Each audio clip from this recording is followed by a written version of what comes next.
Okay, see here initial value theorem for the Laplace transformation. Okay, you have to state and prove that initial value theorem for the Laplace transformation. Okay, what is the statement of the initial value theorem? See here, if Laplace transform of f of t is equal to f of s, then we have to prove that limit t tends to 0, f of t is equal to limit s tends to infinity, s into f of s.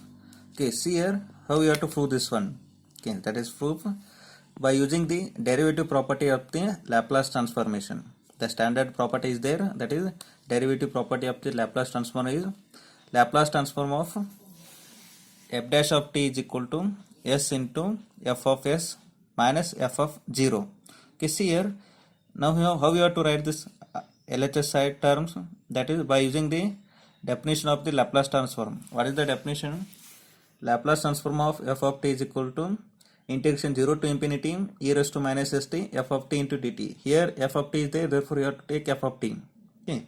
Similarly, apply the Laplace transformation to the LHS side. Okay, by the definition how you have to write integration 0 to infinity e raised to minus st f dash of t into dt, which is equal to RHS side as it is s into f of s minus f of 0. Okay, now you have to take in the limits s tends to infinity on both sides. Why you have to take s tends to infinity here? Because see that in the statement here RHS side limit s tends to infinity is there. We have to require s tends to infinity. Therefore, taking s tends to infinity on both sides of the above equation, then what happens? That is limit s tends to infinity integration 0 to infinity e raised to minus st f dash of t into dt. Okay, which is equal to RHS side you have to apply the limit s tends to infinity s into f of s minus f of 0. Okay, now see here this s tends to infinity is only applicable for the first term, because here only first term the s is there. Okay, but it is not in second term. Therefore, this becomes integration 0 to infinity limit s tends to infinity into e raised to minus st, okay, into f dash t into dt, okay, which is equal to here also RHS side this s is limit is only applicable for the first term, not for the second term, because in second term there is no s term is there. Therefore, limit s tends to infinity s into f of s minus f of 0. Okay, see here you have to put s tends to infinity. Okay, here e raised to minus infinity, the value of e raised to minus infinity is 0. Okay, therefore this term is 0 into f dash t into dt, which is equal to, see here RHS side you have to write as it is. Okay, 0 into anything is 0. Therefore, what is the remaining term? Limit s tends to infinity s into f of s minus f of 0 is equal to 0. Okay, now take this f of 0 to the RHS side, it becomes plus. Therefore, limit s tends to infinity s into f of s is equal to f of 0. Okay, then how we have to write f of 0? That is here limit t tends to 0 into f of t.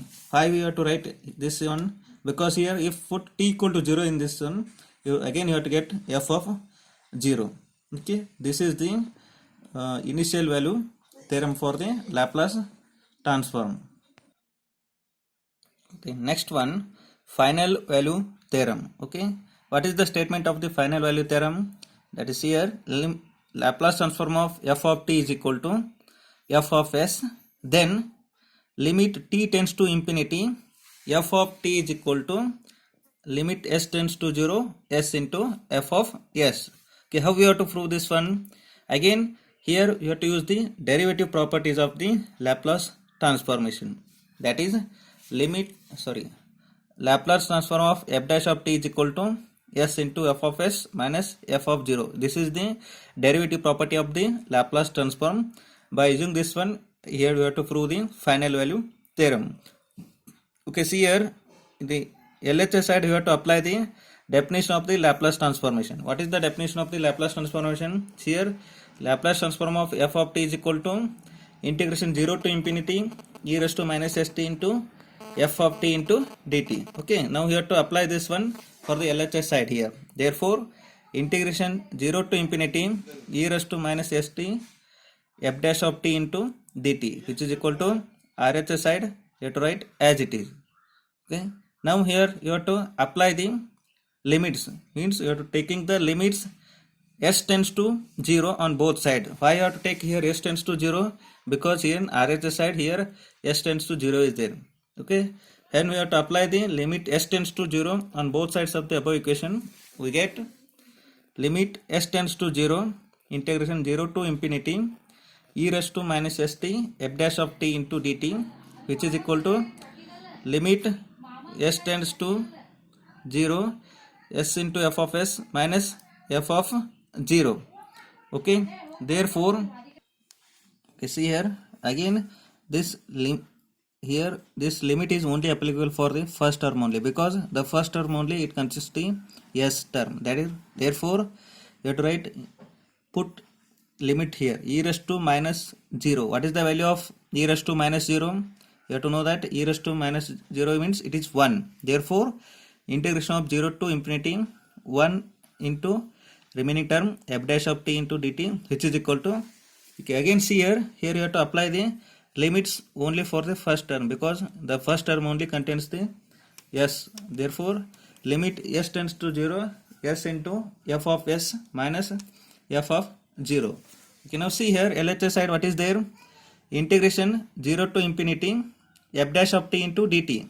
Okay, what is the value of integration 0 to infinity f dash of t into dt? That is f of t. Okay, here upper limit is infinity and lower limit is 0, which is equal to RHS side you have to write as it is. Okay, now put the upper limit minus lower limit. That is limit t tends to infinity f of t minus limit t tends to 0, that is lower limit, minus limit t tends to 0 f of t, which is equal to RHS side as it is. Okay, therefore, limit t tends to infinity f of t minus, here put the limits, in place of t here put 0, therefore f of 0 here, you have to get f of 0, which is equal to RHS term as it is. Here this f of 0 and this f of 0 cancel. Okay, then what is the remaining term? Limit t tends to infinity f of t, which is equal to limit s tends to 0 s into f of s. Okay, this is the required final value theorem.